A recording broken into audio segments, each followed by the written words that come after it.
Jody at Roebuck Farm. This week we're doing a tour of our new greenhouse. 12 months in the making. We can't wait to just be working indoors more.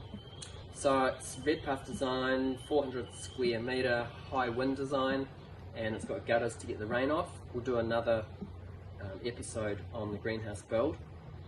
We're at the New Year's Eve 2023 and we just had a super wet week, so we've been working in here. Remember, we're on a subsoil, and so we opened the soil up once and then we're composting with homemade compost. So we're only about 8 weeks, maybe 10 weeks in from planting our first beds, and as we prepare a new bed, we bring the propagation in and transplant. So some big changes in here. Never used weed mat before. This was pasture 12 months ago and it just wants to grow back to pasture.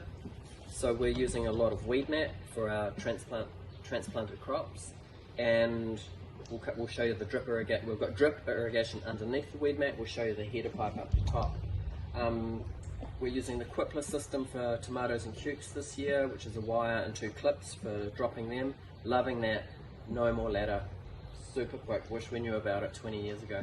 Next year we will use white weed mat for peppers, tomatoes, eggplants. That'll be our first season growing them because it's too wet and cold outside.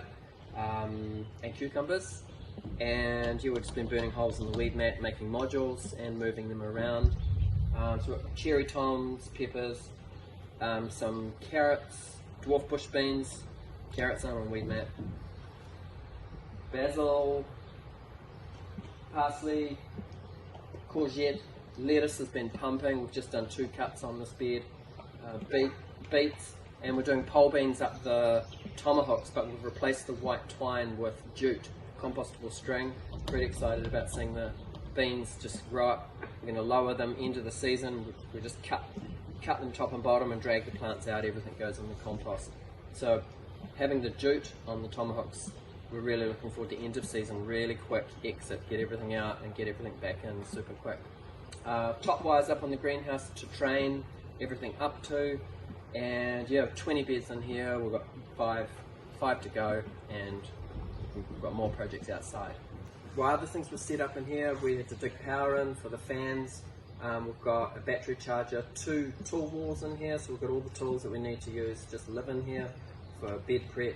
Not the direct seeders, but tilther. We've got a charger and batteries. Everything just lives in here, rakes, forks and so on. And even making a seat for events, making a bed for the dogs.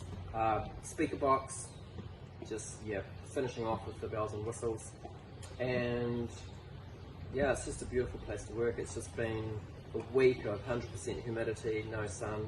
This morning I've been preparing beds in here. We just can't be doing that outdoors right now, so game changer for Roebuck Farm. We can go a bit earlier, a bit later, and we can also diversify a bit, and we can just keep working instead of being at the mercy of the weather. So we're at the opposite end of the greenhouse now. This is where the header pipe is for our drip irrigation. We're low pressure. It's a 50mm header pipe, and every bed has its own module of drip. We have 4 lines. We found 2 wasn't enough to hydrate the soil, and every bed has a valve at the top, so we can turn the bed off, half open it, whatever. And all I need to do to turn the drip on is open this valve box here, turn the mother valve, and then all of the drip is on. So if I want one bed off, I just turn this off. Really nice, it's a big change for us. We're still using hand water and sumi at different times, and really enjoying being able to have the drip on during the heat of the day in here when it's getting pretty hot. We're about to also put the tomahawk down onto the zucchinis. We're going to underprune them and grow them up this year, and we'll show you the beans.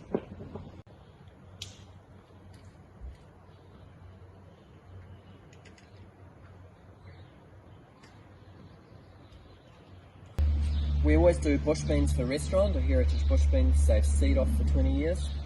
This is 3 varieties of pole beans, and we've just taken the white twine off the tomahawk drop downs, put some jute string on there that'll compost, transplanted the beans. We could have direct seeded them into weed mat with drip, and one clip on the bottom, and they're just turning around the string themselves. So these only went in 5 days ago. They're going up the string. Side pouch will be harvesting beans, pulling off the leaves, and we're hoping to do the same with cucumbers when they get to the top. We've underpruned. I've got a pole with a hook. I can lift the top off, let more string out, move it over, put the hook back at the top and lower the top of the plant so it can keep growing up. So we can't do these crops outdoors. We have to make an infrastructure, and then the wind just destroys them. So I haven't grown pole beans for 10 years since I used to be a heritage vegetable seed saver.